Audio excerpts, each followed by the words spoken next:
ശ്രുതീനാം സൂത്രാണാം സ്മൃതിനിഖിലവേദാനുവചസാം പരം ഹാർദം യുക്തം ഹ്യഖിലചിദചിദ്ഭിന്നമപി ച അഭിന്നം സ്വാഭാവ്യാത് ഗുണിച പരമം ബ്രഹ്മകമിദം സമാധിഷ്ടം യൈസ്താൻ അപി സതതമീഡേ ഗുരുവരാൻ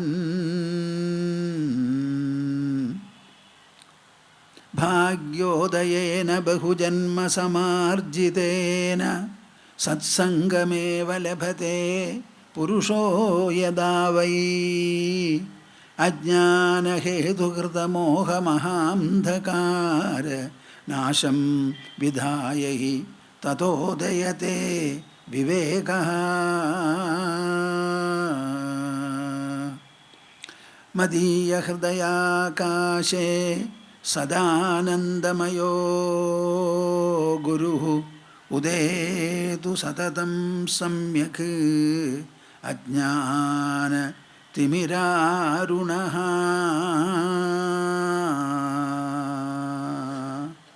ഹരി ഓം തസ്.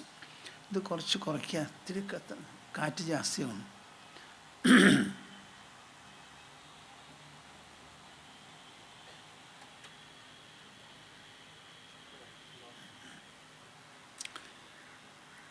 നമുക്ക് എല്ലാവർക്കും കൂടി പതിവ് പോലെ 3 തവണ കൂട്ടായി ഓങ്കാരം ജപിക്കുക. ലോകം മുഴുവനും ഇതിൻ്റെ ആ സംയുക്ത പ്രസരണം വ്യാപിക്കണം എന്നുള്ളൊരു വിചാരം പ്രത്യേകിച്ചും മനസ്സിൽ വേണം. വിഷ്ണു സഹസ്രനാമത്തിൻ്റെ ആദ്യത്തെ നാമം എന്താണെന്നറിയാമോ നിങ്ങൾക്ക്? വിശ്വം എന്നാണ്. വിശ്വം. മഹാവിഷ്ണു എന്ന് പറഞ്ഞാൽ വിശ്വം മുഴുവൻ വ്യാപിച്ചിരിക്കുന്ന തേജസ് എന്നാണ് അർത്ഥം. ആ വിശ്വമാനം നിങ്ങളിൽ എല്ലാവരിലും ഉണ്ടാവട്ടെ.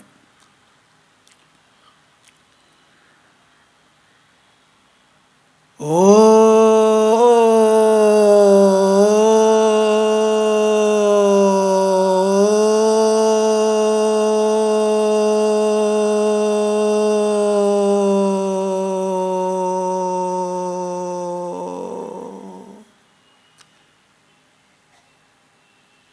ഉത്സാഹക്കുറവ് എനിക്കോ നിങ്ങൾക്കോ എന്നപ്പോൾ സംശയം. എല്ലാവരും ഒന്ന് നല്ലോണം ജപിക്കൂ. ഓ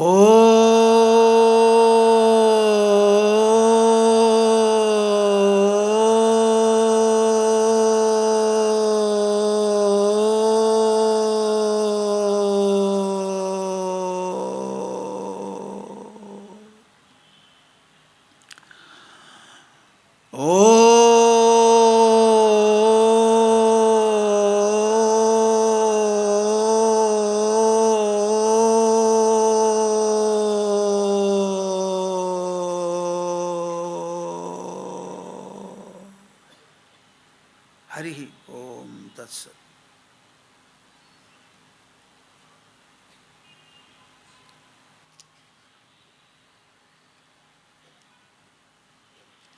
ഇത് നമുക്ക് എങ്ങനെയായാലും ചൊല്ലണം ഇത്. അപ്പോൾ അത് അവസാനം ആയിക്കോട്ടെ, നമുക്ക് തുടങ്ങാം. 12ാമത്തെ ശ്ലോകത്തിൽ നിന്ന് 3-ാം അധ്യായം. നിസ്പൃഹം മാനസം യസ്യ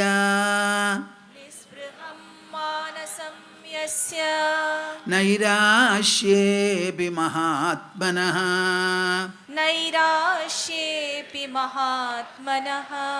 തസ്യാത്മജ്ഞാനതൃപ്തസ്യ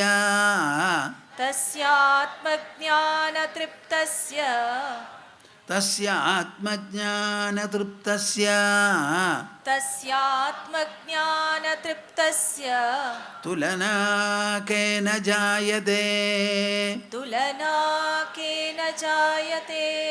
സ്വഭാവാദേവ ജാനാനോ ദൃശ്യമേ തന്ന കിഞ്ചന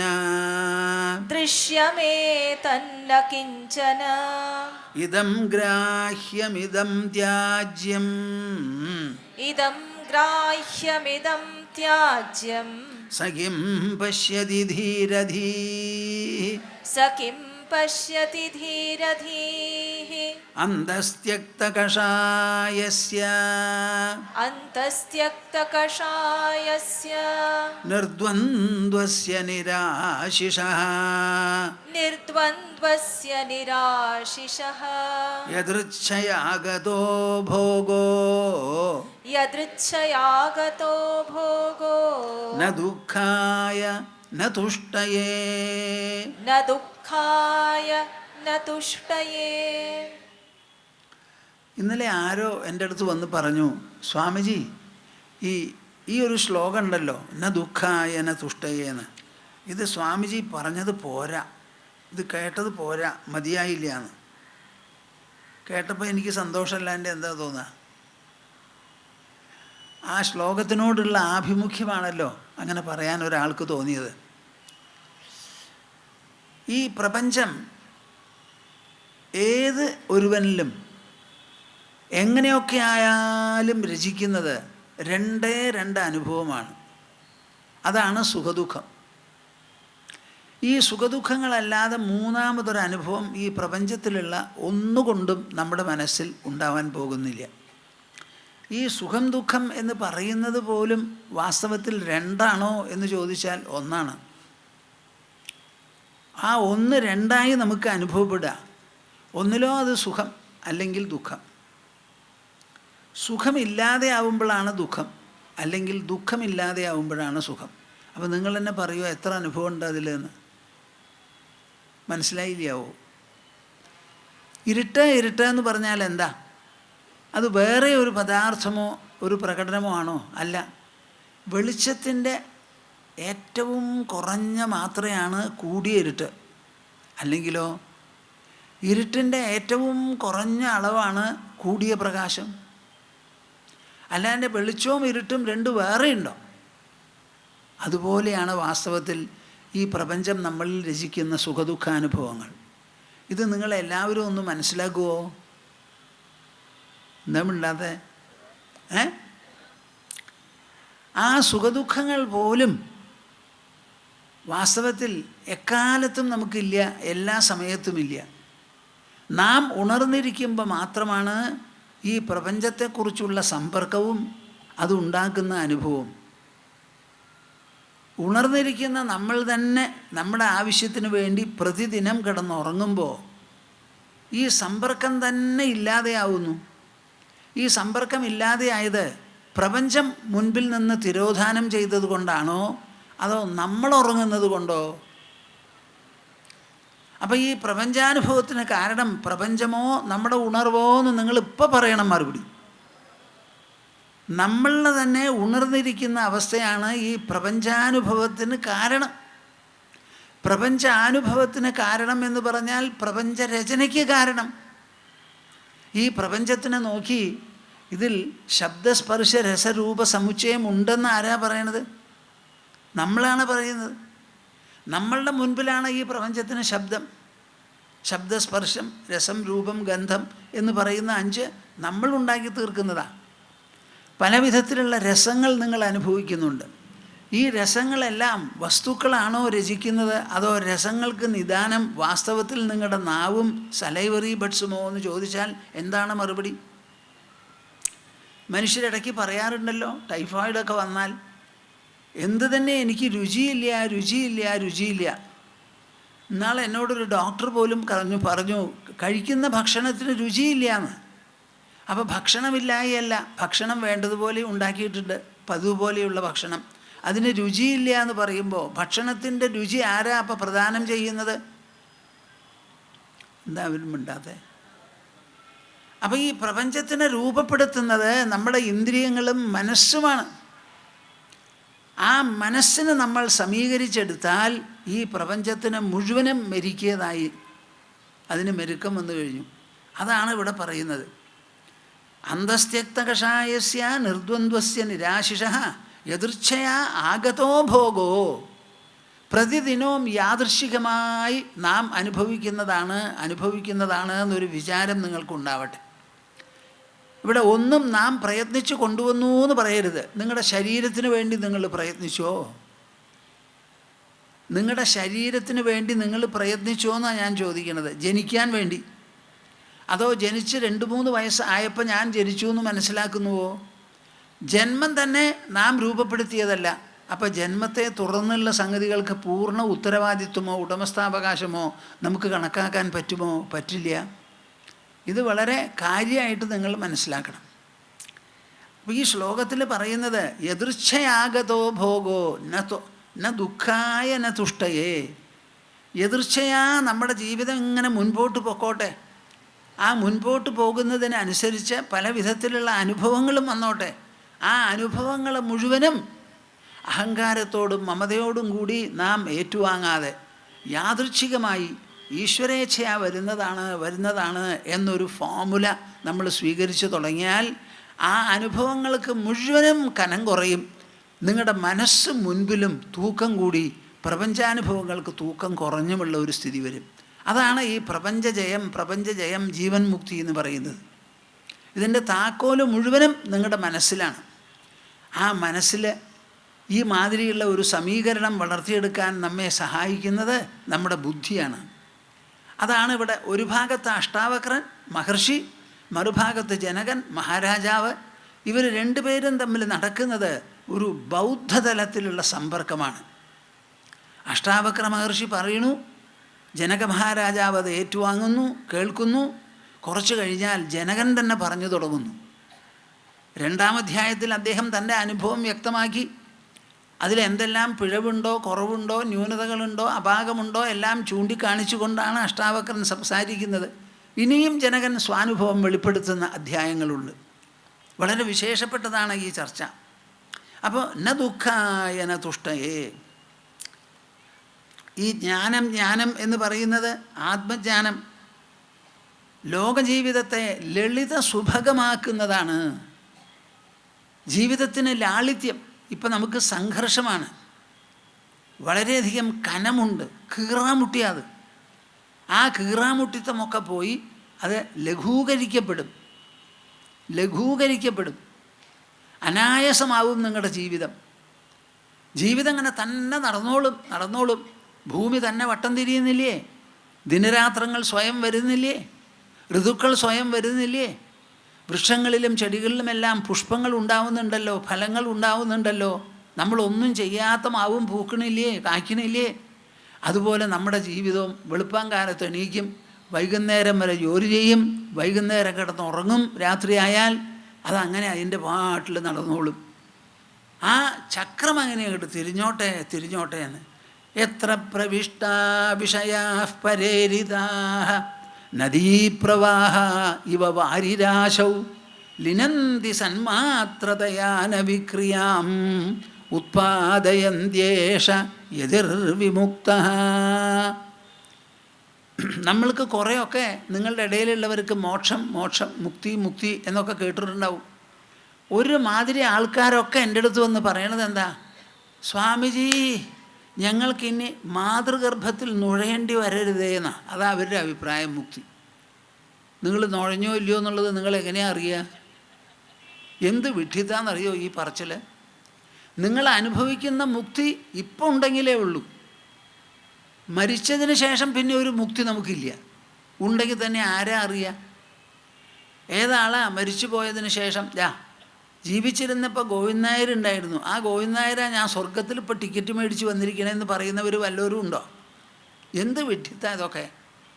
അനുഭവസിദ്ധമായ കാര്യങ്ങൾ, അസിദ്ധമായ കാര്യങ്ങൾ എന്ന് രണ്ടുണ്ട് നമ്മുടെ ശാസ്ത്രങ്ങളിൽ.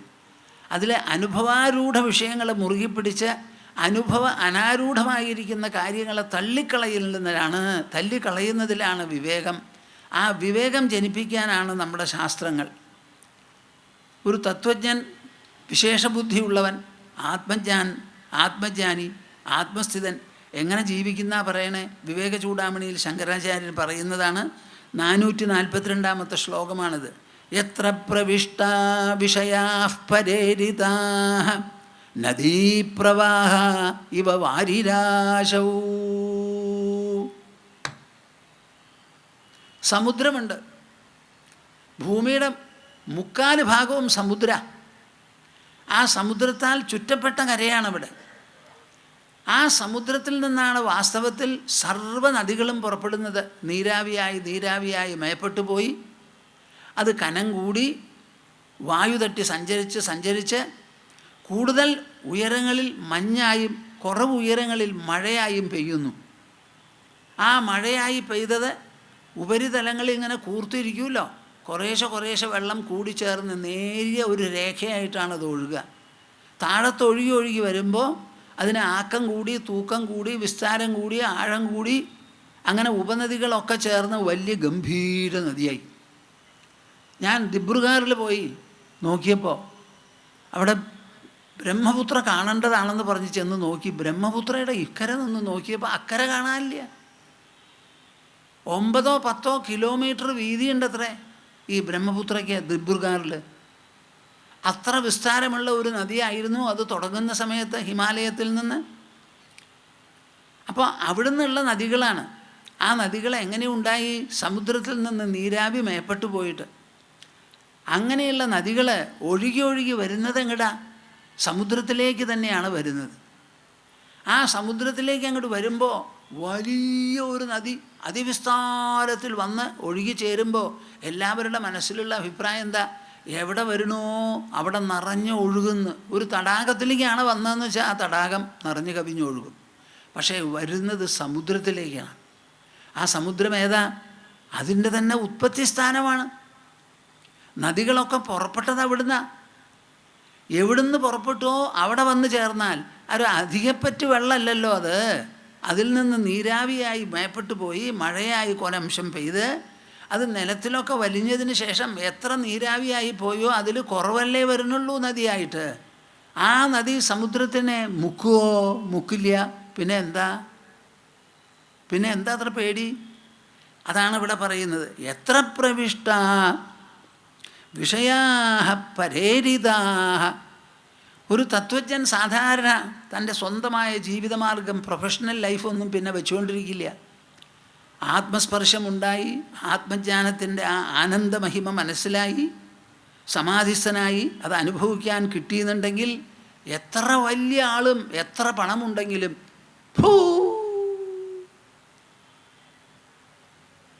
ഒന്നും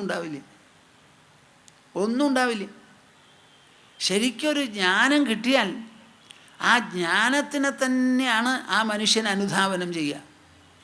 അങ്ങനെ തത്വജ്ഞനായി നടക്കുമ്പോൾ തനിക്ക് സ്വന്തമായ ഒരു വരുമാന മാർഗമോ അല്ല എന്തെങ്കിലും തരത്തിൽ കഷ്ടപ്പെട്ട് അധ്വാനിച്ച് ആഹാരം കഴിക്കുന്ന ഒരു സ്വഭാവം ഒന്നും ഉണ്ടാവില്ല. ഈ ലോകത്തിൽ നല്ല മനുഷ്യർ കുറച്ചെങ്കിലും ഉണ്ട്. അതെ, ഏഴകളിലും ഉണ്ടാവും, പണക്കാരിലും ഉണ്ടാവും. അദ്ദേഹം ഇങ്ങനെ സഞ്ചരിക്കും. അദ്ദേഹത്തിന് നൽകാനുള്ളത് ജ്ഞാനമാണ്, നൽകാനുള്ളത് വിവേകമാണ്, വിശേഷ ബുദ്ധിയാണ്. നമ്മുടെ ശാസ്ത്രസമ്പത്ത് സാധാരണക്കാർക്ക് വെളിപ്പെടുത്തി കൊടുക്കുന്നതാണ് അദ്ദേഹത്തിൻ്റെ ഒരേ ഒരു ദൗത്യം. അതങ്ങനെ ചെയ്തുകൊണ്ട് നടക്കുമ്പോൾ ആരെങ്കിലും ചിലരൊക്കെ എന്തെങ്കിലും കൊടുക്കും. അങ്ങനെ കൊടുക്കുന്നതിൽ ഭക്ഷണമുണ്ടാകാം, വസ്ത്രമുണ്ടാകാം. അദ്ദേഹം എന്തെങ്കിലും പ്രസ്ഥാനങ്ങൾ ഏറ്റെടുത്തിട്ടുണ്ടെങ്കിൽ ആ പ്രസ്ഥാനങ്ങൾക്കുള്ള സമർപ്പണങ്ങളോ ഉപഹാരങ്ങളോ എന്തു വേണമെങ്കിലാകാം. എത്ര പ്രവിഷ്ട വിഷയാ പരേരിത. അങ്ങനെ ജനസമാജത്തിൽ നിന്ന് പലരും ബഹുമുഖമായി എന്തെല്ലാം അദ്ദേഹത്തിന് നൽകുന്നുവോ അവരുടെ പ്രേരണയ്ക്ക് വിധേയമായി, വീക്ഷണത്തിന് വിധേയമായി, സന്മനസ്സിന് വിധേയമായി, ഭാവസമ്പന്നതയ്ക്ക് വിധേയമായി എന്തെല്ലാം നൽകുന്നുണ്ടോ ആ നൽകുന്നത് മുഴുവനും എങ്ങനെയാണെന്നറിയോ? നദീപ്രവാഹ ഇവ വാരിരാശൗ. നദികൾ പ്രവഹിച്ച് വാരിരാശിയായിരിക്കുന്ന സമുദ്രത്തിൽ എങ്ങനെയോ അതുപോലെയാണ്. ബാക്കി ആരെങ്കിലും എന്തെങ്കിലും കൊടുക്കുന്നുണ്ടെങ്കിൽ ഭക്ഷണമടക്കം വസ്ത്രമടക്കം എന്തെല്ലാം പദാർത്ഥങ്ങളോ മറ്റു പ്രകാരത്തിലോ കൊടുക്കുന്നുവോ അത് മുഴുവനും അങ്ങനെ പ്രവേശിച്ച് ലിനന്തി സന്മാത്രതയാ ന വിക്രിയാമുത്പാദയതി. ഇതെല്ലാം വന്നു ചേരുന്നത് എവിടേക്കാ? തന്ന പദാർത്ഥങ്ങൾ. എനിക്കൊരാളൊരു പുസ്തകം തന്നു എന്നുണ്ടെങ്കിൽ ആ പുസ്തകം എന്തു ചെയ്യും? എൻ്റെ മേശപ്പുറത്തിരിക്കും, അല്ലെങ്കിൽ നമ്മുടെ അൽമാറയിലിരിക്കും. ഏതെങ്കിലും ബാഹ്യമായ ഒരു സ്ഥൂല പദാർത്ഥം നിങ്ങളുടെ ഉള്ളിലേക്ക് മൂക്ക് കൂടിയോ കണ്ണു കൂടിയോ വായു കൂടിയോ ഉള്ളിൽ പോയി സ്ഥാനം പിടിക്കുകയോ നിങ്ങളൊരു മേശ മേടിച്ചാൽ അത് എവിടെയായിരിക്കുക? എന്താ ഇവർ മിണ്ടാതെ? ഉണ്ടായ കുട്ടി പോലും എവിടെയായിരിക്കുക?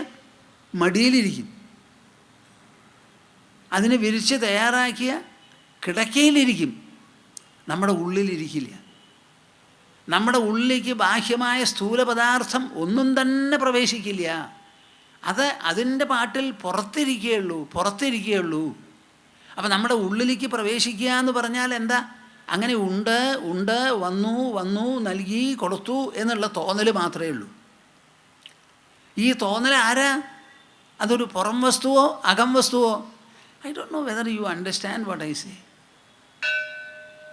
ഒരു സന്താനമുണ്ടായി എന്നുള്ള തോന്നൽ, സന്താനത്തിൻ്റെ ശരീരം പുറത്ത് കിടക്കുന്നത് പോലെയുള്ള ഒരു പദാർത്ഥമാണോ അത്? അതോ ഉള്ളിലുള്ള ഒരു തോന്നലോ? ഉള്ളിലുള്ള തോന്നലാണ്. എന്തോ ഒരു സാധനം കിട്ടിയിരിക്കണു, തന്നിരിക്കണു എന്നുള്ള ഒരു തോന്നൽ. ഈ തോന്നൽ മനഃസൃഷ്ടമാണ്, മനോരചനയാണ്. ആ തോന്നൽ ജനിക്കുന്നത് ഉള്ളിലാണ്. ഉള്ളിലെവിടുന്ന്? ഉണർവിൽ നിന്ന് ജനിക്കണു.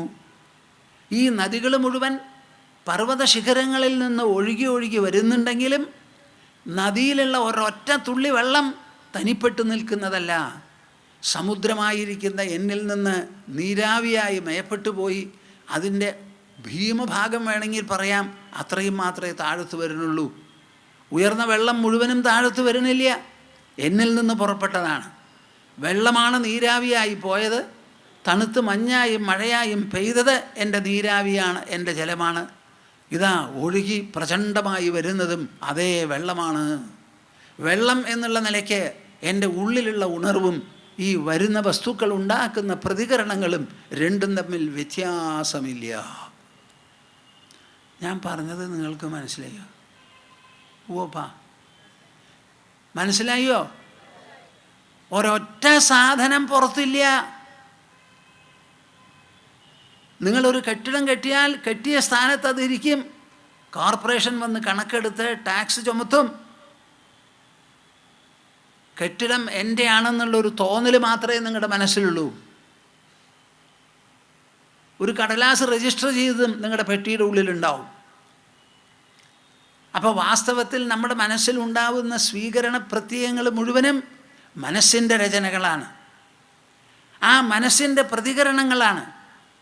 ഓരോ പ്രതികരണത്തിലുമുള്ള സത്താവിശേഷം, അതിലുള്ള ആ മൂലപ്പൊരുൾ ഉണർവ് തന്നെ. My dear souls, am I clear to you? ഒരു കുട്ടി ഉണ്ടായാൽ എന്തുണ്ടായി? മത്തങ്ങ.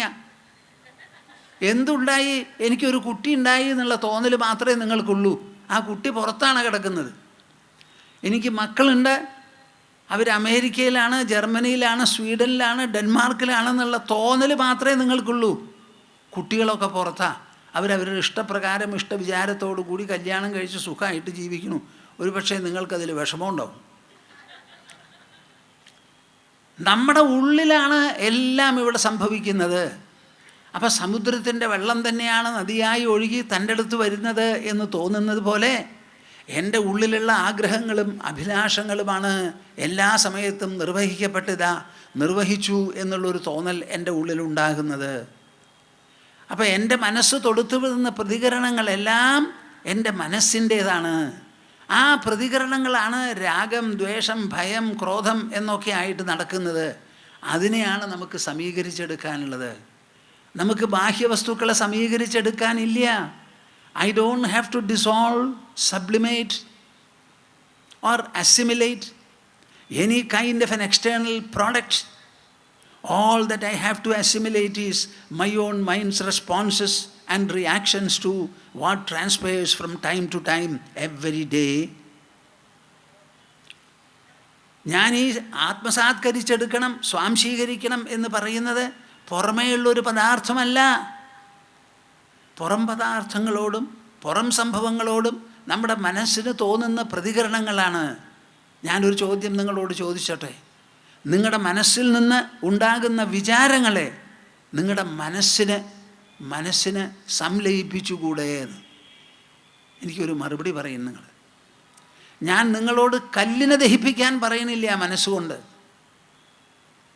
നിങ്ങളോട് ദഹിപ്പിക്കാൻ പറയണത് മനസ്സ് തന്നെ രചിക്കുന്ന സുഖദുഃഖങ്ങളെയാണ്, മനസ്സ് തന്നെ രചിക്കുന്ന ഇഷ്ടാനിഷ്ടങ്ങളെയാണ്, മനസ്സ് തന്നെ രചിക്കുന്ന രാഗദ്വേഷ ഭയങ്ങളെയാണ്.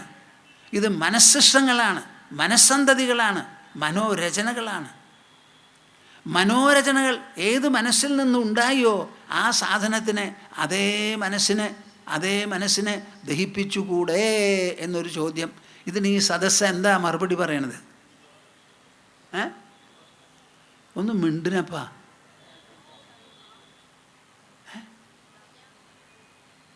നമ്മൾ മനുഷ്യരല്ലേ, നമുക്ക് ബുദ്ധിയില്ലേ? നിങ്ങൾ ദഹിപ്പിച്ചാലും ഇല്ലെങ്കിലും ഈ ആദ്യമാദ്യമുണ്ടായ ശക്തമായ പ്രകരണങ്ങൾ കാലക്രമത്തിൽ ശക്തി കുറഞ്ഞ് നേർമയുറ്റതാകുന്നത് എങ്ങനെയാ? അതും നിങ്ങളുടെ മനസ്സിലാണ്. 10 ദിവസം കഴിഞ്ഞ് ശക്തി കുറയണത് 10 ദിവസം മുമ്പേ ശക്തി കുറയ്ക്കാമല്ലോ, വിവേകവും വിശേഷബുദ്ധിയും ഉണ്ടെങ്കിൽ. ഒരു കാരണവശാലും നിങ്ങൾ കുലുങ്ങരുത്, പതറരുത്, തളരരുത്. നമുക്ക് സ്വാംശീകരിക്കാനുള്ളത് നമ്മുടെ മനസ്സിൽ നിന്ന് നിർഗളിക്കുന്ന പ്രതികരണങ്ങൾ മാത്രം. ബാങ്കിൽ നിന്ന് പണം വിഡ്രോ ചെയ്താൽ നിങ്ങൾ വായു കൂടി കടിച്ചിട്ട് മനസ്സിലേക്ക് കൊള്ളക്കിടൊന്നുമില്ല. അത് പെട്ടിയിൽ വെച്ച് പൂട്ടുക ചെയ്യുന്നത്. ബാഹ്യവസ്തുക്കൾ ഒന്നും തന്നെ നമ്മുടെ ഉള്ളിൽ കിടക്കുന്നില്ല. നമ്മുടെ ഉള്ളിൽ ഉൾമനസ്സ് സൃഷ്ടിക്കുന്ന വസ്തുക്കളേ ഉള്ളൂ, ഉൾവിഷയങ്ങളെ അവിടെ ഉള്ളൂ. അതിനെ ദഹിപ്പിക്കാനുള്ള ശക്തി ഈ മനസ്സിനുണ്ട് എന്നുള്ളത് നിങ്ങൾ മനസ്സിലാക്കണം. പ്രതിദിനം നാം കിടന്നുറങ്ങുമ്പോൾ ഉറങ്ങുന്നത് വരെ നടന്ന സംഭവങ്ങൾ മുഴുവനും മാച്ച് തുടച്ചിട്ടാണ് മനസ്സ് കിടന്നുറങ്ങുന്നത്. എല്ലാറ്റിനെയും തുടയ്ക്കാനുള്ള ശക്തി നമ്മുടെ മനസ്സിനുണ്ടപ്പാ. നമ്മുടെ മനസ്സിനെ അതിക്രമിക്കാനുള്ളത് ഒന്നും ഈ ലോകത്തിലില്ല. മനസ്സ് അതൊരു നിധിയാണ്, അത് സർവശ്രേഷ്ഠമാണ്, സർവശക്തമാണ്, സർവവ്യാപിയാണ്, അത് ഉണർവാണ്. ബാക്കിയുള്ളതൊക്കെ ജഡമായ ദ്രവ്യവും ഊർജവുമാണ്. ദ്രവ്യോർജ വിലക്ഷണമായിരിക്കുന്ന ഒരു പദാർത്ഥമേ ലോകത്തിലുള്ളൂ. That is our mind, our consciousness, the sentience that animates and activates our body. You don't have to dissolve, you don't have to assimilate any kind of an external product here at all.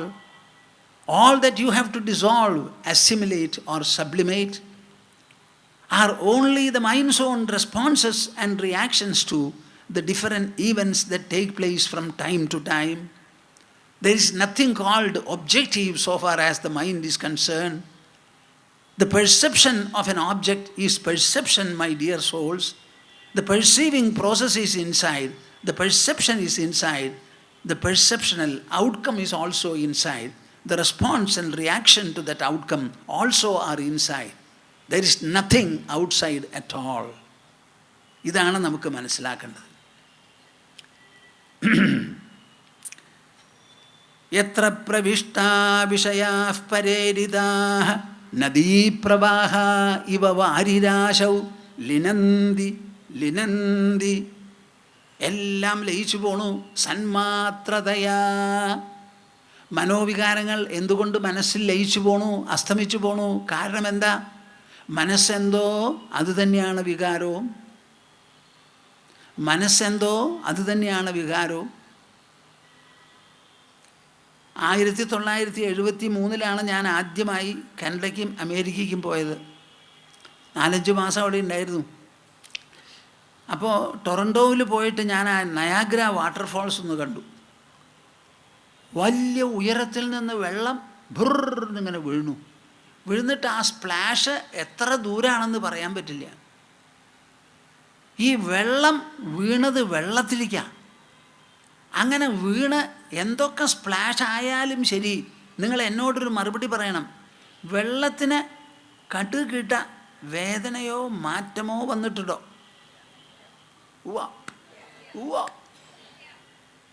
അപ്പം മനസ്സിൽ നിന്ന് പുറപ്പെടുന്ന വികാരങ്ങളെല്ലാം മനസ്സിൽ സ്വല്പമെങ്കിലും മാറ്റം വരുത്തുമോ? കണ്ണു തുറച്ചു. അവിടെയാണ് നമ്മളൊക്കെ മണ്ടന്മാരാവുന്നത്. ഇത് ബുദ്ധിയോടുള്ള ചോദ്യമാണ്. ബുദ്ധി ഇതിന് മറുപടി പറയണം.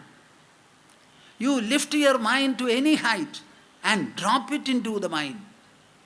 Will there be any destruction for that mental existence as such? എന്തെല്ലാം പ്രതികരണങ്ങൾ മനസ്സിലുണ്ടായാലും, എന്തെല്ലാം തരത്തിലുള്ള സംഘർഷങ്ങളോ സംഘാതങ്ങളോ മനസ്സിനേറ്റാലും, ആ മനസ്സത്തേക്ക് വല്ല കുറവോ കോട്ടമോ ഉണ്ടാവുമോ കൂട്ടരെ? ഇതൊരു സത്യം ചോദിക്കുകയാണ് ഞാൻ. ഉണ്ടാവുമോ? ഉണ്ടാവുമോ? ആ വിചാരത്തിൽ ഉറച്ചിരിക്കും. നിങ്ങളുടെ തന്നെ കണ്ടുപിടുത്തം നിങ്ങൾക്ക് താലോലിക്കാൻ പറ്റുമോ എന്നതാണ് ഇവിടെ ചോദ്യം. മനസ്സാണല്ലോ റിയാക്ഷൻസ് ഉണ്ടാക്കുന്നത്, പ്രതികരണങ്ങൾ. ആ പ്രതികരണങ്ങൾ വെള്ളമെടുത്ത് 10 കിലോമീറ്റർ ഉയരത്തിൽ നിന്ന് താഴത്തേക്ക് വിട്ടാലും അത് വെള്ളത്തിൽ വന്ന് കുശ് ഊളകുത്തി പോകുന്ന മാതിരി പോവല്ലാൻ്റെ വെള്ളത്തിനൊരു മാറ്റവും വരില്ല. വല്ലാത്തൊരു കൊടുങ്കാറ്റ് വീശി ബാക്കിയുള്ള പദാർത്ഥങ്ങളൊക്കെ ഇളകി മറിഞ്ഞു. നിങ്ങൾ പറയൂ, കാറ്റിളകി മറിഞ്ഞ് തകരാറ് വന്നോ അവിടെ കാറ്റിന്? കൊടുങ്കാറ്റ് കൊണ്ട് കാറ്റിന് വല്ല തകർച്ചയും പറ്റിയോന്ന്? വെള്ളം കൊണ്ട് വെള്ളത്തിന് തകർച്ച പറ്റിയോ? മനസ്സുകൊണ്ട് മനസ്സിൻ്റെ പ്രതികരണം കൊണ്ട് മനസ്സിനെന്തെങ്കിലും തളർച്ച പറ്റുമോ? അത് പറയും ശബ്ദ പോയി നിങ്ങളെ കൊണ്ട് തോറ്റു. അപ്പാ ആദ്യത്തിന് രണ്ടിനും നല്ല വേറുണ്ട് പറയാൻ.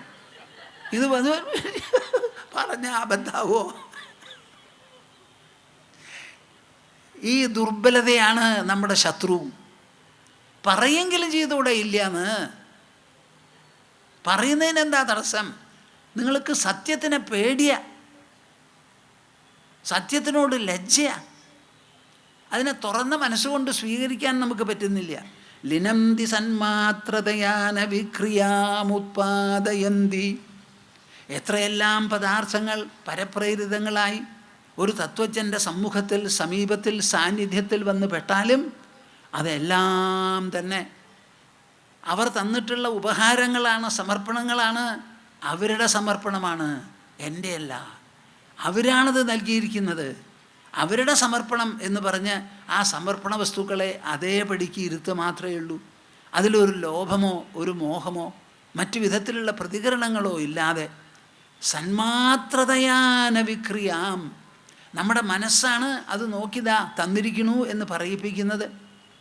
ആ മനസ്സിലുണ്ടാവുന്ന എന്തെല്ലാം പ്രതികരണങ്ങളോ വിചാരങ്ങളോ മനസ്സിനെ ഒരു തരത്തിലും ബാധിക്കുന്നില്ല എന്ന് വിചാരിച്ച് അനങ്ങാതെ, ചൂളാതെ, കുഴിയാതെ, തളരാതെ, പതറാതെ, ഇളകാതെ, ഭ്രംശിക്കാതെ ആരിയ്ക്കുന്നുവോ അവനാണ് മുക്തൻ. ഇവിടെ ന ദുഃഖായ ന തുഷ്ടയേ എന്ന് പറഞ്ഞപ്പോൾ ആ വരുന്നതൊന്നും പ്രത്യേക തുഷ്ടിക്കോ അല്ല പ്രത്യേകമായ ദുഃഖത്തിനോ രണ്ടിനും കാരണമാവുന്നില്ല. ന ഖിദ്യതേനോ വിഷയൈഃ പ്രമോദതേ ന സജ്ജതേ നാഭിവിരജ്യതേ ച സ്വസ്മിൻ സദാ ക്രീഡതി നന്ദതി സ്വയം നിരന്തരാനന്ദരസേന തൃപ്തഃ. ഇത് വേറെ ഒരു ശ്ലോകമാണ്, 536 വിവേക ചൂടാമണിയിൽ. ന ഖിദ്യതേ നോ വിഷയൈഃ പ്രമോദതേ ന ഖിദ്യതേ നോ വിഷയൈഃ പ്രമോദതേ. നിങ്ങൾ കേൾക്കുന്നുണ്ടോ? എൻ്റെ കൂടെ ഉണ്ടോ? ന ഖിദ്യതേ, ഖേദിക്കുന്നില്ല, ഖേദിപ്പിക്കപ്പെടുന്നില്ല. നോ വിഷയൈഃ പ്രമോദതേ, ഒരു വിഷയങ്ങൾ വന്നതുകൊണ്ടും കൊടുത്തതുകൊണ്ടും തന്നതുകൊണ്ടും പ്രമോദതേ, പ്രത്യേക സന്തോഷവും മനസ്സിൽ തോന്നുന്നില്ല. ന സജ്ജതേ, ഒന്നിനോടും സംഘം തോന്നുന്നില്ല. നാഭിവിരജ്യതേ ച, ഒന്നിനോടും വൈരാഗ്യമോ വെറുപ്പോ അതും തോന്നുന്നില്ല. ഒന്ന് കേൾക്കിനപ്പ, നല്ല മനസ്സിൻ്റെ പര്യായങ്ങളാണ് ഈ പറയുന്നത്. നല്ല മനസ്സ് എങ്ങനെ ഇരിക്കും? ന ഖിദ്യതേ, ദുഃഖിക്കില്ല. നോ വിഷയൈഃ പ്രമോദതേ, ലോകത്തിലുള്ള ഒരു വിഷയങ്ങൾ വന്നു ചേർന്നാലും ഏതായാലും കൊള്ളാം. അത് ശബ്ദമാകാം, നല്ല വാക്കാവാം, ചീത്ത വാക്കാവാം, കാണാനുള്ളതിൽ നല്ലത് ചീത്തയാവാം. എന്തെല്ലാം ഇന്ദ്രിയ വസ്തുക്കൾ പുറമേ നിന്ന് വരുന്നുണ്ടോ അതെല്ലാം തന്നെ ഒരു വിധത്തിലും ഖേദത്തിനോ അല്ല പ്രമോദത്തിനോ കാരണമാവുന്നില്ല. ന സജ്ജതേ. നിങ്ങളെല്ലാവരും പറയുന്നുണ്ടല്ലോ സ്വാമിജി അറ്റാച്ച്മെൻറ്റ്. എന്ത് ചെയ്യുക അറ്റാച്ച്മെൻറ്റ്? കോടതിയിൽ നിന്ന് വല്ലവരും വന്നിട്ടുണ്ടോ അറ്റാച്ച് ചെയ്യാൻ? എന്ത് ഭ്രാന്തായി പറയണത്? ആരെയാണ് നിങ്ങളെ അറ്റാച്ച് ചെയ്യണത്? എനിക്ക് മനസ്സിലാവില്ല. ശരീരത്തിൽ വാറു വെച്ച് കെട്ടിയോ വല്ലവരും? ഈ മനസ്സിന് വല്ല അറ്റാച്ച്മെൻറ്റോ എവിടുന്ന് കിട്ടിയെന്നാണ് നിങ്ങൾക്ക് ഈ വിചാരം? ന സജ്ജതേ നാഭിവിരജ്യതേ ച. ഒരു വിധത്തിലുള്ള സംഗമോ അല്ല, അതിന് വിപരീതമായിട്ടുള്ള വൈരാഗ്യമോ അതുമില്ല. ആ മനുഷ്യൻ പിന്നെ എങ്ങനെയായിരിക്കണത്? സ്വസ്മിൻ സദാനന്ദതി ക്രീഡതി സ്വയം. ആ മനുഷ്യൻ്റെ വിഹാരം മുഴുവൻ, വിനോദം മുഴുവനും ക്രിക്കറ്റ് പറമ്പിലല്ല, ബാഡ്മിൻ്റൺ കോർട്ടിൻ്റെ ചുറ്റുമല്ല. സ്വസ്മിൻ തൻ്റെ ഉള്ളിലാണ്, ഉൾത്തലത്തിൽ, ഉൾവികാസത്തിൽ, ഉൾവിസ്താരത്തിൽ, ഉൾവ്യാപ്തിയിൽ, ആനന്ദത്തിൽ. സ്വസ്മിൻ സദാ ക്രീഡതി നന്ദതി സ്വയം. ഒരു കളിയിൽ എങ്ങനെയാണോ ആ വിഹാര മനസ്ഥിതി, ദാ ഒരു ടീം മുന്നേറി ഗോ അടിച്ചു. നിങ്ങൾക്ക് എന്തായി അതുകൊണ്ട്? അവരെ അടിച്ചിരിക്കണ ഗോള്. അത് കഴിഞ്ഞ് ഇവരിങ്ങോട്ട് കയറി ആ കളിക്കാൻ ചെന്നിരിക്കുകയാണ്. അടിക്കണത് അവരാ, നിങ്ങളുടെ മനസ്സിൽ ആ ഗോളെന്ന് തോന്നും, തലയിൽ വന്ന് വീണമാതിരിയാ. നോക്കൂ, കളിയാണത്. സ്വസ്മിൻ സദാ ക്രീഡതി നന്ദതി സ്വയം. തൻ്റെ ഉള്ളിൽ അദ്ദേഹം വിഹരിക്കുകയാണ് ഓരോന്നും സംഭവിക്കുമ്പോൾ. നിരന്തരാനന്ദരസേന തൃപ്ത. നിരന്തരം ആനന്ദരസത്താൽ തൃപ്തനായി എന്തെല്ലാം വരുന്നുണ്ടോ ആ വരുന്നതിനെ മുഴുവനും ഒരേപോലെ സംലയിപ്പിച്ചെടുത്തുകൊണ്ട് ആത്മവിഹാരം അങ്ങനെ ഇവിടെ നടന്നുകൊണ്ടിരിക്കുന്നു. നിങ്ങൾ വിചാരിക്കരുത് ഒരു ജീവൻ മുക്തൻ എല്ലാം വിട്ട് മൂക്കും പിടിച്ചിങ്ങനെ ഇരിക്കുന്ന ഊക്ക് കഴിച്ചുകൊണ്ട്. അല്ല. അദ്ദേഹത്തിൻ്റെ പ്രാപ്തി, എഫിഷ്യൻസി കൂടും, അദ്ദേഹത്തിൻ്റെ വീക്ഷണം കൂടും, അദ്ദേഹത്തിൻ്റെ വ്യൂ പോയിൻറ്റ്സ് വളരെ വിശേഷപ്പെട്ടതാകും. തൻ്റെ കുടുംബത്തെയോ തൻ്റെ കുട്ടികളെയോ കുറിച്ച് ചിന്തിക്കില്ല, അങ്ങനെയൊന്നുമില്ല. തനിക്കൊരു കുടുംബമുണ്ടെങ്കിൽ വസുധൈവ കുടുംബകം, ലോകം മുഴുവനും തൻ്റെ കുടുംബമാണ്. ലോകത്തിൻ്റെ കാര്യങ്ങളാകും മനസ്സിൽ എപ്പോഴും കഴിഞ്ഞുകൂടുന്നത്. ഒരു ജീവൻ മുക്തൻ സജീവനാണ്, ക്രിയാത്മകനാണ് അദ്ദേഹം. കാര്യക്ഷമത കൂടും. സാധാരണക്കാർ അവരവരുടെ കുടുംബങ്ങളിൽ അംഗങ്ങൾ 4 ആളെ പറ്റി ചിന്തിക്കുമ്പോൾ ഇദ്ദേഹത്തിൻ്റെ മനസ്സിൽ 40, 400, 4000, 40,000, 4 ലക്ഷവും 4 കോടിയും ജനങ്ങളെ പറ്റിയാകും ചിന്തിക്കുക. മനസ്സങ്ങോട്ട് വികസിക്കുകയാണ്. ചുമതല ഏറ്റെടുക്കാൻ അദ്ദേഹത്തിന് പരിഭ്രമമില്ല, ഉത്സാഹമാണ്. ആ ഉത്സാഹം കൂടിക്കൂടി വരികയുള്ളൂ, തിമിർപ്പ് കൂടിക്കൂടി വരികയുള്ളൂ. ശരീരത്തിൻ്റെ ആ ജീർണത്വം അതിൻ്റെ പാട്ടിട്ട് നടക്കട്ടെ. മനസ്സിനെ സംബന്ധിച്ചിടത്തോളം വികസ്വരമാണ് അത് എന്നും അങ്ങനെ വികസ്വരമായി പ്രവർത്തിച്ചുകൊണ്ടിരിക്കും. നമ്മുടെ ഭഗവത്ഗീത വലിയൊരു പ്രമാണ ഗ്രന്ഥമാണല്ലോ, വളരെ വലിയ വിശേഷപ്പെട്ട ഒരു പ്രമാണ ഗ്രന്ഥമാണ്. ആ ഭഗവത്ഗീത എപ്പോഴും പറയുന്നത് എന്താ? നമ്മുടെ പ്രപഞ്ചം മുഴുവനും സത്വം, രജസ്, തമസ് എന്ന് പറയുന്ന 3 ഗുണങ്ങളുടെ പ്രതികരണങ്ങൾ മൂലം, പ്രകടനം മൂലമുണ്ടാകുന്ന സൃഷ്ടിവിശേഷമാണ് എല്ലാം. ഓരോരുത്തരിലുമുണ്ടത്, ഓരോ വസ്തുക്കളിലുമുണ്ട്, ഓരോ വസ്തുവിലുമുണ്ട്. മൃഗങ്ങളിൽ കാണും, കല്ലിൽ കാണും. സ്ഥപതികളോട് ചെന്ന് ചോദിച്ചാൽ ഇത് ബ്രാഹ്മണ ശിലയാണ്, ക്ഷത്രിയ ശിലയാണെന്നൊക്കെ പറയും അവർ. അങ്ങനെ എല്ലാ വിധത്തിലുമുള്ള വ്യത്യാസങ്ങളൊക്കെ സാത്വികം, രാജസം, താമസം. അപ്പം ഈ ഗുണപ്രപഞ്ചമാണിത് മുഴുവനും. നമ്മുടെ വ്യക്തിത്വവും ഗുണത്തിന് വിധേയമാണ്. ഒരു ദിവസം തന്നെ സത്വഗുണം പ്രകടമാകുന്ന സമയങ്ങളുണ്ട്, രജോ ഗുണം, അതുപോലെ തമോ ഗുണം മാറി വരും. നിങ്ങൾക്കിങ്ങനെ നോക്കാം. ചിലപ്പോൾ ഉത്സാഹം കൂടും, ചിലപ്പോൾ ഉത്സാഹം കുറയും, ചിലപ്പോൾ അല്പം വിഷമം തോന്നും, ചിലപ്പോൾ ഇത്തിരി അത് കൂടുതലാകും. ഇതിങ്ങനെ മാറി വന്നാൽ ഈ പരിവർത്തനം, പരിണാമം ഇതാണ് വാസ്തവത്തിൽ സൗന്ദര്യം. കാളിദാസൻ പറയാണ്, ക്ഷണേ ക്ഷണേയം നവതാമുപൈതി തദേവ രൂപം രമണീയതായാ. ക്ഷണേ ക്ഷണേയം നവതാമുപൈതി. ഈ പ്രകൃതിയുടെ വിശേഷം എന്താണെന്ന് വെച്ചാൽ അനുക്ഷണം അത് പുതുമ കൈക്കൊള്ളുകയാണ്. അനുക്ഷണം അങ്ങനെ അനുക്ഷണം പരിവർത്തനപ്പെട്ടുകൊണ്ടിരിക്കുന്നതാണ് രമണീയത തന്നെയെന്ന്.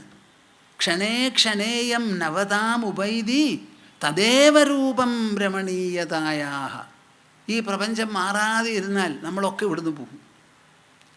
കാലത്ത് സൂര്യൻ ഉദിക്കലുണ്ടല്ലോ, ഉദിച്ചിട്ട് ഒരു സ്ഥലത്ത് ഒരു ക്ഷണം പോലും നിൽക്കണില്ല.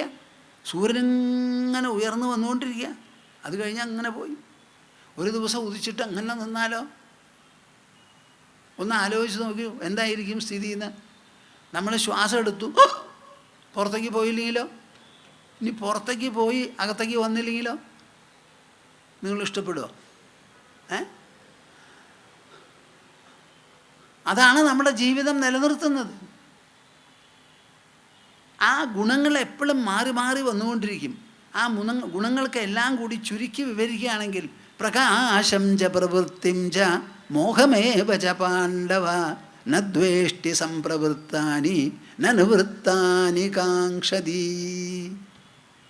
ഒറ്റ ശ്ലോകത്തിൽ കൃഷ്ണൻ വിവരിക്കുകയാണ്. പ്രകാശം ച പ്രവൃത്തിം ച മോഹമേവ ച പാണ്ഡവ. പ്രകാശം എന്ന് പറയുന്നത് സത്വഗുണത്തിൻ്റെ പ്രകടന വിലാസമാണ്. സത്വഗുണത്തിന് എന്താണ് ഇഫക്ട്സ്, ഫലങ്ങൾ എന്ന് ചോദിച്ചാൽ അറിവ്, പ്രകാശം, സുഖം. അറിവ് സത്വഗുണത്തിൻ്റെയാണ്, വെളിച്ചം സത്വഗുണത്തിൻ്റെയാണ്, സുഖവും സത്വഗുണത്തിൻ്റെയാണ്. ആ സത്വഗുണത്തിൻ്റെ പ്രകടനമാണ് ഈ ജാഗ്രത് ഉണർന്നിരിക്കുന്ന ആ 17 മണിക്കൂർ. സത്വഗുണമാണ്. കിടന്നുറങ്ങുന്നതാണ് തമോ ഗുണം. അതിൻ്റെ ഉള്ളിൽ സംഭവിക്കുന്നതാണ് രജോ ഗുണം, സ്വപ്നം. പ്രതിദിനം നമുക്ക് ഉണ്ടാവുന്നതാണ്. അപ്പോൾ പ്രകാശം ച പ്രവൃത്തിം ച മോഹമേവ ച പാണ്ഡവ. പല സമയത്തും നമുക്ക് പ്രകാശരൂപത്തിലുള്ള പ്രകടനങ്ങൾ ഉണ്ടാവും. അതിൻ്റെ ഇടയിൽ ചിലതൊക്കെ മറക്കും. അന്ധാളിത്തം പിടിപെട്ടു എന്ന് വരാം. ഈ മറവയെ നിങ്ങൾ വെറുക്കരുത് കേട്ടോ. മറവയില്ലാൻ്റെ ആയാൽ വലിയ ഉപദ്രവമാണ്. ഈ മറവയുള്ളത് കൊണ്ടാണ് നമുക്ക് ഓർമ്മ വയ്ക്കണം എന്ന് തോന്നുന്നത്. ഓർമ്മ കൊണ്ട് ജീവിതം മുഴുവൻ ജീവിക്കുകയാണെങ്കിൽ പിന്നെ എന്തിനാ നിങ്ങൾ? ഒരൊറ്റ ഊണ് കൊണ്ട് ജീവിതത്തിന് മുഴുവനായ ജീവിക്കാൻ കൊള്ളുമോ? ഈ അരിക്കൊക്കെ എന്താ പിന്നെ ചിലവ്? ഒരു ഊണ് കഴിഞ്ഞു, വയറ് വീർത്തു, ജീവിതം മുഴുവനുമായി. അപ്പോൾ നമുക്ക് ഊണ് കഴിക്കണം, അത് ദഹിക്കണം, പിന്നെ വിശക്കണം, രണ്ടാമത് ഉണ്ണണം.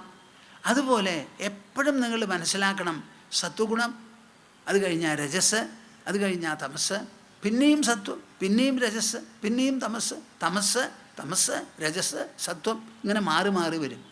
ആ മാറി മാറി വരുമ്പോൾ പറയുകയാണ്, സത്വഗുണം പ്രകാശം പരത്തി എന്നുണ്ടെങ്കിൽ, അത് കഴിഞ്ഞ് രജസ് പ്രവൃത്തിയിൽ നിങ്ങൾ നിയോഗിച്ചു എന്നുണ്ടെങ്കിൽ, മോഹം, ക്ഷീണം, മതിയെന്ന് തോന്നി കിടക്കട്ടെ, എന്തായാലും ശരി. പൊന്നു മോനാണ് സംസാരിക്കണമെന്നുണ്ടെങ്കിൽ ക്ഷീണമായി മോനെ, നാളെ ആവാം. ഇത് മൂന്നും മാറി മാറി വരുമ്പോൾ നദ്വേഷ്ടി സംപ്രവൃത്താനി. പ്രകാശം വരുമ്പോൾ വെറുക്കരുത്. അതുമാതിരി പ്രവൃത്തി സംഭവിക്കുമ്പോൾ അതിനെയും വെറുക്കരുത്. തമസ് വരുന്ന സമയത്ത് അതും ശരിയല്ലെന്ന് പറയരുത്. നദ്വേഷ്ടി സംപ്രവൃത്താനി. ഇത് ക്രിയാത്മകം, ആക്റ്റീവാവുമ്പോൾ, സജീവമാവുമ്പോൾ വെറുക്കാതെയും ന നിവൃത്താനി കാംക്ഷതി. സത്വഗുണത്തിൻ്റെ കാലത്തിന് ശേഷം, അവധിക്ക് ശേഷം അത് പോകുമ്പോൾ അയ്യോ പോയില്ലോ ഞാൻ ഉണർന്നല്ലോ, അങ്ങനെയൊന്നും വിചാരിക്കരുത്. അത് അതിൻ്റെ പാട്ടിൽ വന്നു പോട്ടെ. ആ വന്നു പോകുന്നതിനെ ആശ്ലേഷിച്ച് ജീവിക്കാൻ നമ്മൾ പഠിക്കണം. അങ്ങനെ പ്രകാശത്തെയും പ്രവൃത്തിയെയും മോഹത്തെയും അല്ലേ പാണ്ഡവ, ആരാണോ വെറുക്കാതെ ഇരിക്കുന്നത്, ആരാണോ അത് പോയിപ്പോയ സമയത്ത് പ്രത്യേകിച്ച് ആശിച്ച് ബുദ്ധിമുട്ടാതെ ഇരിക്കുന്നത്, ആ മനുഷ്യനാണ് ഗുണാതീതൻ. ഒന്ന് പറയൂ, ഗുണാതീതൻ. ഗുണാതീതൻ എന്ന് പറഞ്ഞാൽ ഗുണങ്ങൾക്ക് മേപ്പുറത്ത് പോയി പറന്നു പോയവനല്ല. ഗുണങ്ങളുടെ സ്വാധീനങ്ങൾ തൻ്റെ അധീനത്തിൽ നിർത്തുന്നവൻ. ഗുണങ്ങളുടെ സ്വാധീനങ്ങൾക്ക് തൻ്റെ വ്യക്തിത്വം നഷ്ടപ്പെട്ടു പോകുന്നില്ല എന്ന്. നഷ്ടപ്പെട്ടു പോകുന്നില്ല. ഗുണങ്ങൾ അതിൻ്റെ പാട്ടിൽ പ്രവർത്തിച്ചോട്ടെ, പ്രവർത്തിച്ചവ മറഞ്ഞു പോട്ടെ, മറുപടിയും വരട്ടെ. അങ്ങനെ വന്നും പോയിക്കൊണ്ടിരിക്കുമ്പോൾ ആഗന്തുകമാണവ, ആഗന്തുകങ്ങളാണവ എന്ന് മനസ്സിലാക്കി അതോടെ ഇണങ്ങിക്കഴിയുന്നവൻ എങ്ങനെ ഇരിക്കുന്നു ആ മനുഷ്യൻ? ഉദാസീനവദാസീനോ ഗുണൈര്യോ ന വിചാല്യതേ ഗുണാവർത്തന്ത ഇത്യേവ യോപതിഷ്ഠതി നേംഗതേ. ഇതൊക്കെ ഒന്ന് വായിക്കുവപ്പാ. ഉദാസീനവദാസീനോ ഗുണൈര്യോ ന വിചാല്യതേ. ഉദാസീനനായിരിക്കണം. ഉദാസീനൻ എന്ന് പറഞ്ഞാൽ എന്താ? എടോ ഒന്നും ചെയ്യരുത് എന്ന് പറയരുത്. ചെയ്യുന്നുണ്ടെങ്കിലും നമുക്കതിൽ മാനസമായിട്ട് ഒരു ഇടപാട്, ഒരു ഇൻവോൾവ്മെൻറ്റ് തോന്നില്ല. ഉദാസീനവത് ആസീനഹ. ഇഷ്ടമില്ല എന്ന് പറഞ്ഞ് ഓടിപ്പോവല്ല. മഹാഭാരത യുദ്ധം തുടങ്ങുന്ന സമയത്ത് ബലരാമന് അയ്യോ ഇത് ശരിയല്ല, എൻ്റെ ശിഷ്യന്മാർ തമ്മിൽ പടപൊരുതാൻ പോവാന്ന് പറഞ്ഞ അദ്ദേഹം ഒരു തീർത്ഥയാത്രയ്ക്ക് ഒരു പോക്കാ പോയി. ആര്? ബലരാമൻ. കേൾക്കുന്നുണ്ടോ നിങ്ങൾ? കൃഷ്ണനോ പോയില്ല. തേരാളിയായിട്ട് ഇരിക്കാൻ പറഞ്ഞു, ആയിക്കളയാന്ന് പറഞ്ഞു. ആ തേരാളിയായി ഇരുന്നിട്ടോ യോഗ ചക്രവർത്തിയായിട്ടുള്ള ഉപദേശം നൽകി. ഇന്നും കൃഷ്ണൻ്റെ ഉപദേശം നമ്മുടെ മുഖത്തും മനസ്സിലും വീട്ടിലുമാണ്. ഒറ്റ ഉപദേശം കുരുക്ഷേത്രത്തിൽ നൽകിയതാ 5155 കൊല്ലം മുൻപ്. ഈ കണ്ട കൊല്ലങ്ങളായി ഭാരതീയർ അതിനെ വലിയ ഒരു സമ്പത്തും ധനവുമായി, നിധിയായി അവരുടെ തലയിലും മാറിലും പേറി പേറി കൊണ്ടുവന്ന ഇന്നും നാം അത് ഉരുവിടുന്നു. ആ കൃഷ്ണൻ്റെ സംവാദം. ബലരാമൻ പോയിട്ട് എന്തുണ്ടായി? മത്തങ്ങ ഒന്നും ഉണ്ടായില്ല. അദ്ദേഹത്തിന് വല്ലതും കിട്ടിയോന്ന് നമുക്കറിയില്ല. ഒന്നിനെയും വിട്ടുപോകരുതപ്പാ. എല്ലാറ്റിനെയും പിടിച്ചു വാഴണം, ഇരുന്ന് വാഴണം. ആ വിഷമങ്ങൾ ധ്വനിക്കുന്നത് ഉള്ളിലാണെന്ന് മനസ്സിലാക്കുക. ഉള്ളിൽ തന്നെ ആ വിഷമങ്ങളെ ലയിപ്പിക്കുക, ആത്മസാത്കരിക്കുക, സ്വാംശീകരിക്കുക. അങ്ങനെ സ്വാംശീകരണമാകട്ടെ നിങ്ങളുടെ ജീവിതത്തിൻ്റെ നിത്യവൃത്തി, നിത്യ അനുധാവനം അതാവട്ടെ. ഒന്നിൻ്റെ മുൻപിലും കുമ്പിടരുത്. ഈ ലോകത്തിൻ്റെ യജമാനനും യജമാനിത്വമായി നിങ്ങൾ ജീവിക്കണം. ഈ ലോകത്തിന് ഉണ്ടാക്കാനുള്ളത് മുഴുവനും പുറത്തല്ല, ഉള്ളിലാണ്. നിങ്ങളുടെ മനസ്സിലാണ് ഈ ലോകത്തിൻ്റെ രചന. ആ മനസ്സിലുള്ള രചന രണ്ടേ ഉള്ളൂ, സുഖദുഃഖം. അത് രചിക്കുന്നത് നിങ്ങളുടെ മനസ്സാണ്. ലോകത്തെ ചൊല്ലിയായാലും ആ രചയിതാവ് നിങ്ങളാണ്. നിങ്ങൾ രചയിതാവായിരിക്കെ സുഖദുഃഖങ്ങളെ അധീനത്തിൽ വെച്ചുകൊണ്ടിരിക്കാനും നിങ്ങൾക്ക് സാധിക്കും. അങ്ങനെ ചെയ്യുമ്പോൾ നിങ്ങൾ ലോകത്തിൻ്റെ യജമാനനായി. You become a master of the world, not physically by controlling the world.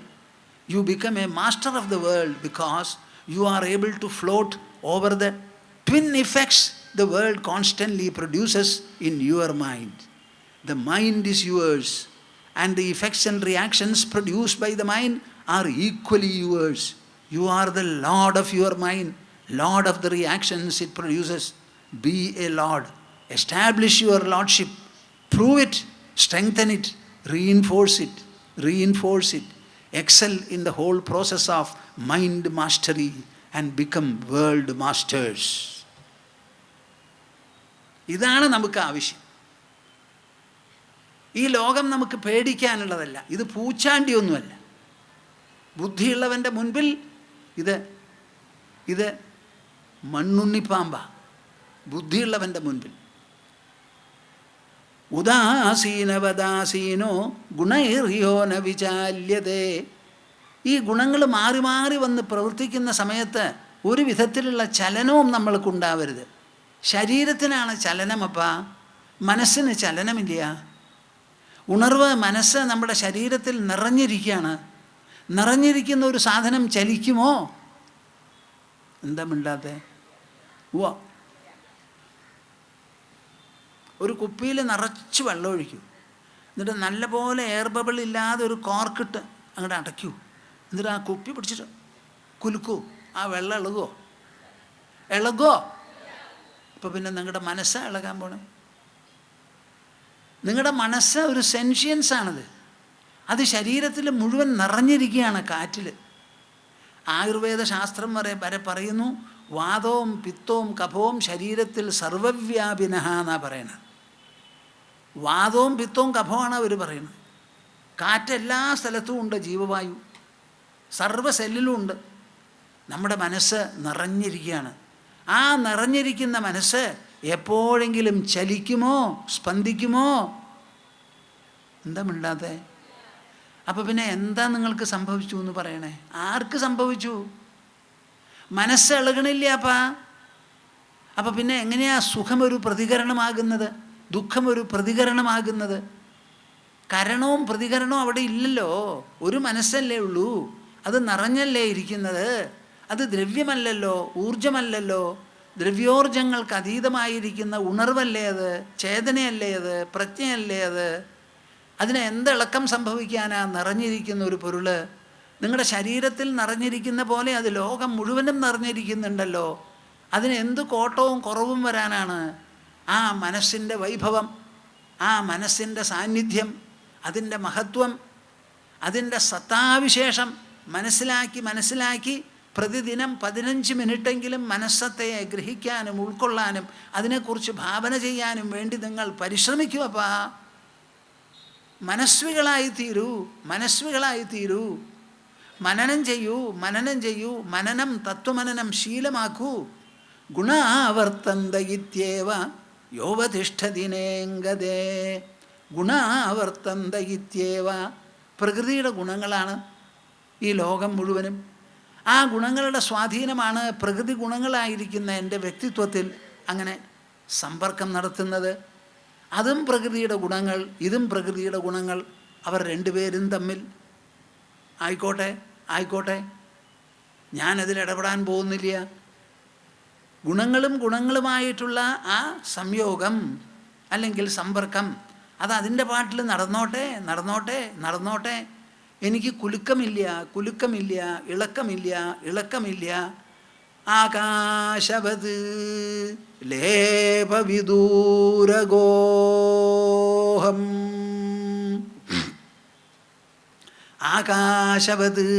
ആകാശത്തെ പോലെ ലേപവിദൂരഗോഹം. സ്വല്പമെങ്കിലും എനിക്ക് ലേപമില്ല, ബാധയില്ല. എന്നിലൊരു പുള്ളിയോ ഒരു പോറലോ ഏശില്ല. ആകാശത്തെ പോലെയാണ്. ഒരു ന്യൂക്ലിയർ ബോംബ് എക്സ്പ്ലോഷൻ ഉണ്ടായാൽ ഭൂമി തകരും, സമുദ്രം തകരും, വായു മലിനമാകും. ഒരു പക്ഷേ അഗ്നിക്ക് ചൂടില്ലാതെയായി എന്നും വരാം, ജീവവായു ഇല്ലാത്തതിനാൽ. പക്ഷേ ആകാശത്തിന് പോറലേൽക്കുമോ എന്നൊന്ന് പറയാമോ നിങ്ങൾ? എന്ത് വരുമില്ലാതെ? ഇവിടെ ഒന്നുമില്ലേ? ആകാശത്തിന് പോറലേൽക്കുമോന്ന്? ആകാശവത്, ആകാശത്തെ പോലെ, ലേപവിദൂരഗോഹം. ഒരു വിധത്തിലുള്ള ലേപവും ഇല്ലാത്തവനാണ് ഞാൻ. ആദിത്യവത് ഭാസ്യവിലക്ഷണോഹം. ആദിത്യൻ്റെ പ്രകാശത്തിലാണ് ലോകവസ്തുക്കൾ മുഴുവൻ തെളിഞ്ഞു കാണുന്നത്. എന്നാൽ ആദിത്യനെ തെളിച്ചു കാട്ടാൻ വേണ്ടി വേറെ ഒരു പ്രകാശം പുറത്തില്ല. അത് സ്വയം പ്രകാശമാണ്, വസ്തുക്കളെയും പ്രകാശിപ്പിക്കുന്നു. അതേമാതിരി ഞാനാണ് സർവപ്രകാശകൻ. കണ്ണിനെ തുറപ്പിക്കുന്നത് ഞാനാണ്. സൂര്യപ്രകാശത്തിനെ കാണിച്ചു തരുന്നത് ഞാനാണ്. എല്ലാറ്റിനും പ്രകാശമായിരിക്കുന്ന സ്വയം പ്രകാശമായ ഞാനുണ്ടല്ലോ. ആദിത്യവദ്ഭാസ്യ വിലക്ഷണോഹം. അഹാര്യവത് നിത്യവിനിശ്ചലോഹം. പർവ്വതത്തെ പോലെ അനക്കമില്ലാത്തവൻ, കുലുക്കമില്ലാത്തവൻ. അംബോധിവത് പാരവിവർജിതോഹം. സമുദ്രത്തെ പോലെ പാരമില്ലാത്തവനാണ് ഞാൻ. ഒരു 10 തവണയെങ്കിലും പറയൂപ്പാ ഈ പാട്ട്. കൃഷ്ണൻ്റെ പാട്ട് പാടി നിങ്ങൾ കൃഷ്ണനെ നിലനിർത്തും. നിങ്ങൾക്കൊരു പാട്ടുണ്ട്, അത് പാടി. അതാണ് ഈ ആത്മഗാനം. ഈ ആത്മഗാനം പാടി ആത്മാവിനെ പോലെയാകൂ. കൃഷ്ണനെക്കുറിച്ച് പാടി പാടി പാവം ആ കൃഷ്ണൻ ഇപ്പോഴും അങ്ങനെ കഴിഞ്ഞു കൂടിക്കൊണ്ടിരിക്കുക നിങ്ങളുടെ പാട്ട് കൊണ്ട്. അല്ലെങ്കിൽ കൃഷ്ണൻ പോയിട്ടുണ്ടാവും എന്നാണ് നിങ്ങളുടെ ധാരണ മുഴുവനും. നമ്മൾ നമ്മളെ പറ്റി പാടുക. ആകാശവല്ലേപവിദൂരഗോഹം ആദിത്യവത് ഭാസ്യവിലക്ഷണോഹം അഹാര്യവത് നിത്യവിനിശ്ചലോഹം അംബോധിവത് പാരവിവർജിതോഹം. These are the dimensions of what you call the mind within your body, which animates your body and activates its organs. This is the song about your mind, my dear souls. Understand it properly. Nobody is there to tell you, none is there to remind you. You are losing a great treasure. You are losing a great brilliance, a great splendor, the splendor of your mind, the splendor of your heart, the effulgence of your soul. You are missing it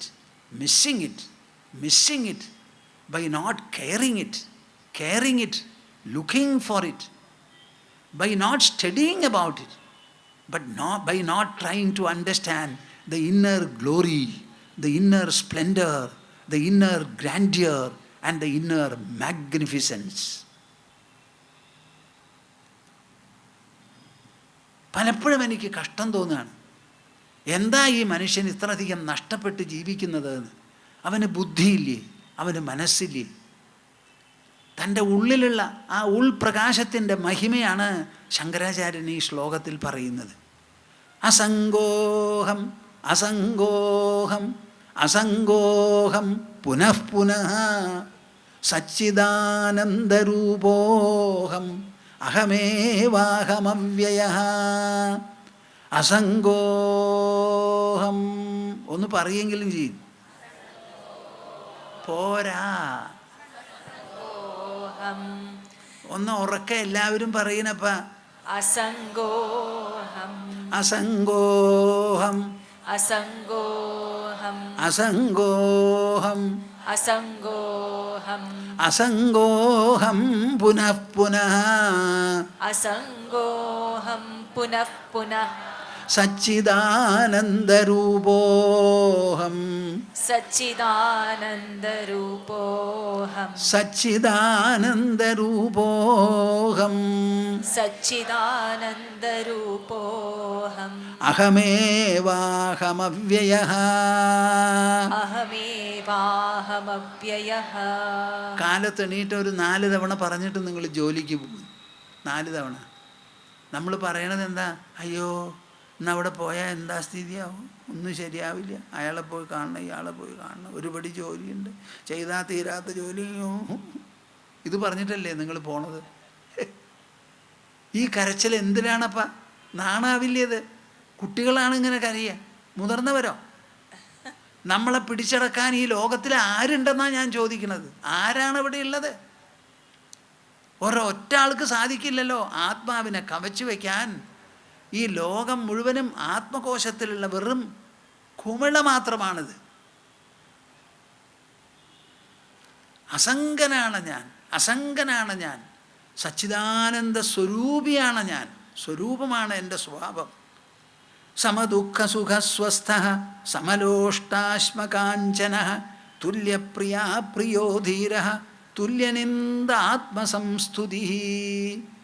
ഇങ്ങനെയാണ് കൃഷ്ണൻ വിവരിക്കുന്നത് 14-ാം അധ്യായത്തിൽ.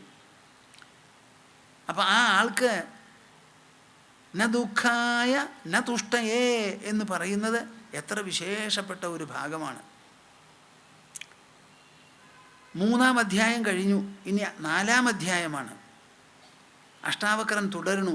ഹന്താത്മജ്ഞസ്യ ധീരസ്യ ഖേലതോ ഭോഗലീലയാ നഹി സംസാരവാഹീകൈഃ മൂഢൈഃ സഹ സമാനതാ. ഹന്താത്മജ്ഞസ്യ ധീരസ്യ ധീരസ്യ ഹന്താത്മജ്ഞസ്യ ധീരസ്യ ഹന്താത്മജ്ഞസ്യ ധീരസ്യ ഖേലതോ ഭോഗലീലയാ ഖേലതോ ഭോഗലീലയാ നഹി സംസാരവാഹീകൈഃ നഹി സംസാരവാഹികൈഃ മൂഢൈഃ സഹ സമാനതാ. മൂഢൈഃ സഹ സമാനതാ. അഷ്ടാവക്രൻ എന്തിനു പേടിക്കണു? വെട്ടിത്തുറന്നാണ് സംസാരിക്കുന്നത്. ശുകമഹർഷി പരീക്ഷത്തിൻ്റെ മുൻപിൽ വന്നിരുന്ന് അച്ഛൻ പഠിപ്പിച്ചു കൊടുത്ത ശ്രീമദ് ഭാഗവതം പറയാൻ തുടങ്ങുന്നതിന് മുൻപ് പറയുകയാണ്, ഈ ലോകത്തിൽ ശാസ്ത്രം പറയാൻ പുറപ്പെടുന്നവർ, പറഞ്ഞു നടക്കുന്നവർ ഒരിക്കലും പേടിക്കരുത്.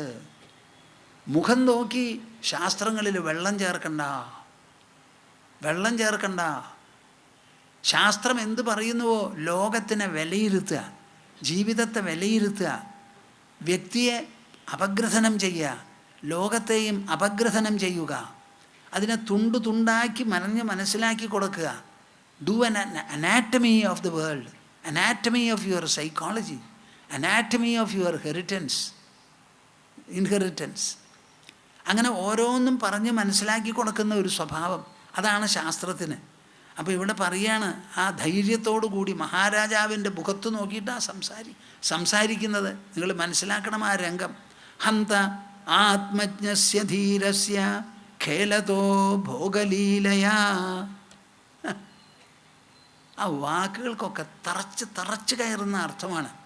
ഹന്ത ആശ്ചര്യമെന്ന് പറയട്ടെ, ആത്മജ്ഞസ്യ ധീരസ്യ ധീരനായിരിക്കുന്ന ആത്മജ്ഞാനിക്ക് ഖേലതോ ഭോഗലീലയാ. വാ, ഈ ലോകത്തിലുള്ള ജീവിതം അദ്ദേഹത്തിനൊരു വിളയാട്ടമാണ്, ഒരു വിഹാരമാണ്, ഒരു കളിയാണത്, ഒരു പന്തുകളി. ഖേലതോ ഭോഗലീലയാ. നമ്മുടെ ഇന്ദ്രിയങ്ങൾക്ക് അനുഭവിക്കാനുള്ള പദാർത്ഥങ്ങളുമായി സമ്പർക്കം നടത്തുന്നതിൽ അദ്ദേഹം ഒരു ലീല പോലെയേ കണക്കാക്കുന്നുള്ളൂ.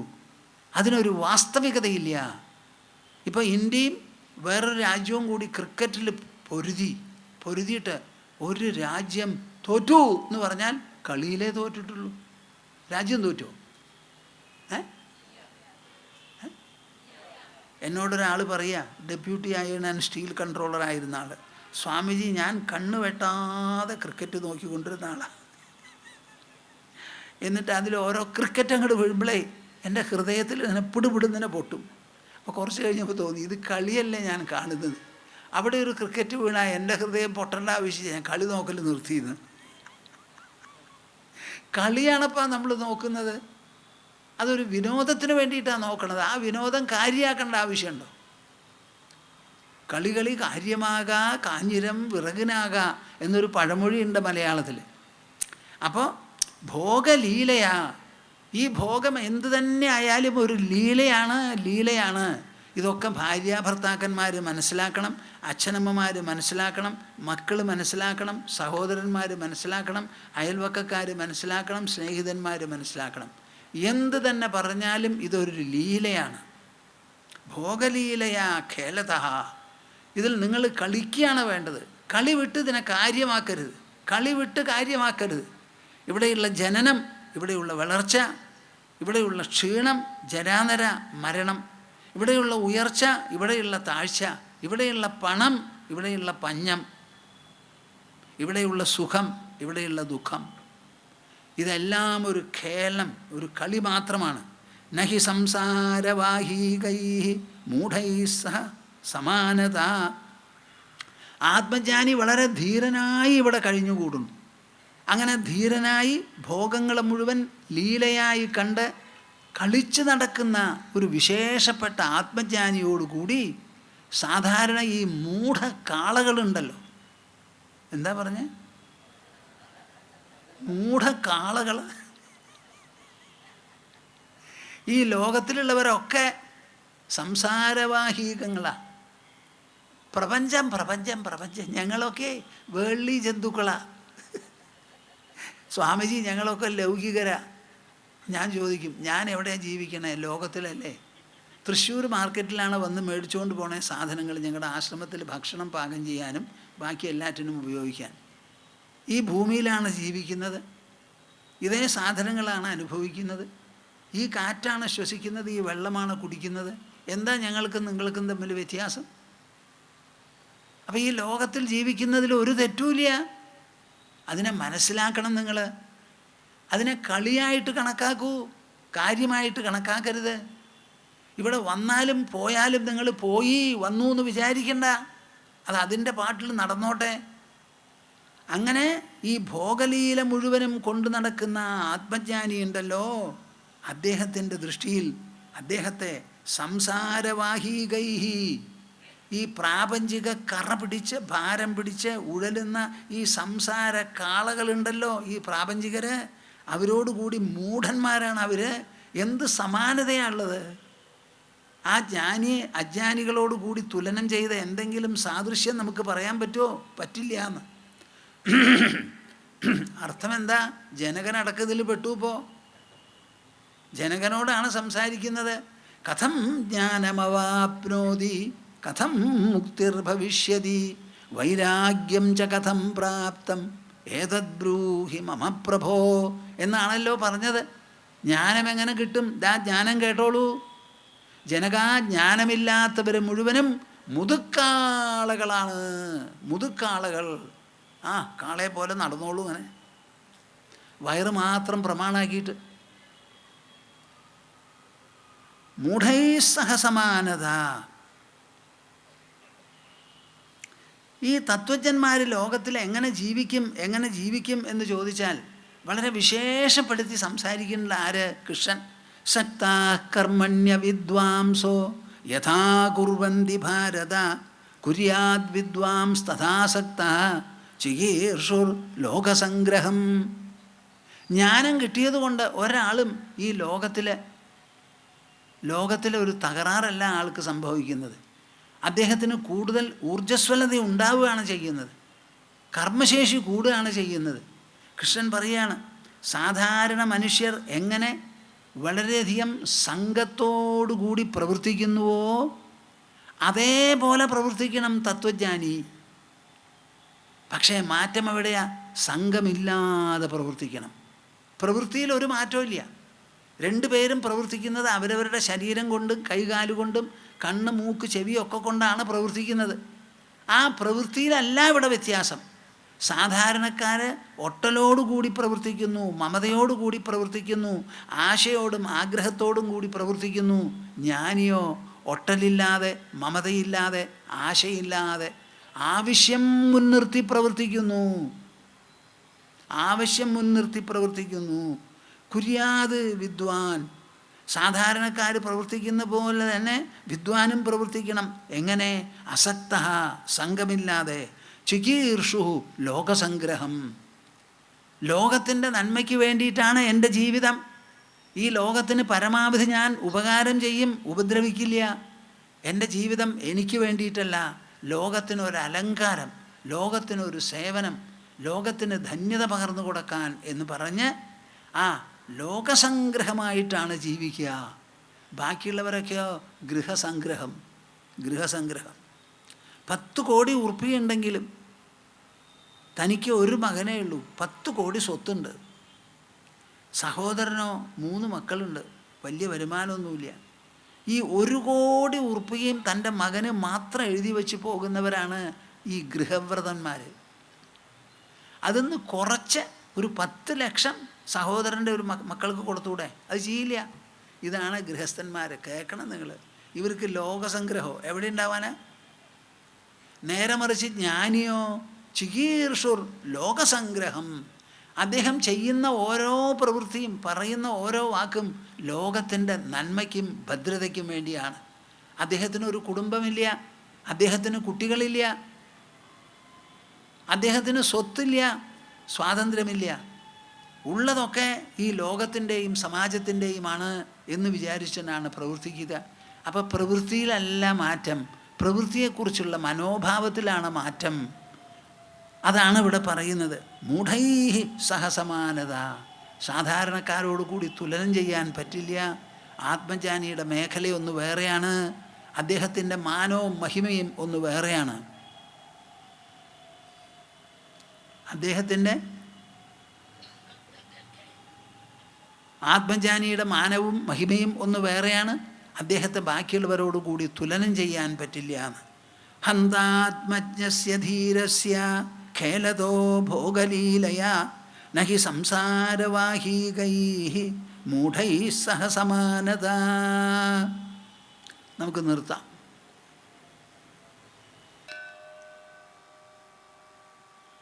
ശാന്തസ്വഭാവമജരാത്മകമേകസത്യം സംവിത്പദം നിരുപമം കലനാവിഹീനം അന്തർബഹിശ്ച ബഹുധാ വ്യവഹാര്യമാണം തദ്ദൈവമേവ മമ സർവം അഹം തദേവ. ഹരി ഓം ഹരി. നമുക്ക് എല്ലാവർക്കും കൂടി സമാപന ഓങ്കാരം ജപിച്ച് അവസാനിപ്പിക്കാം. ദാ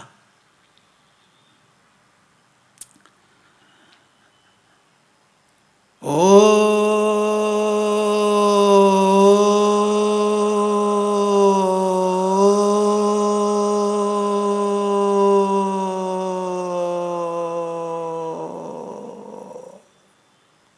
ഹരി ഓം തത്സത്.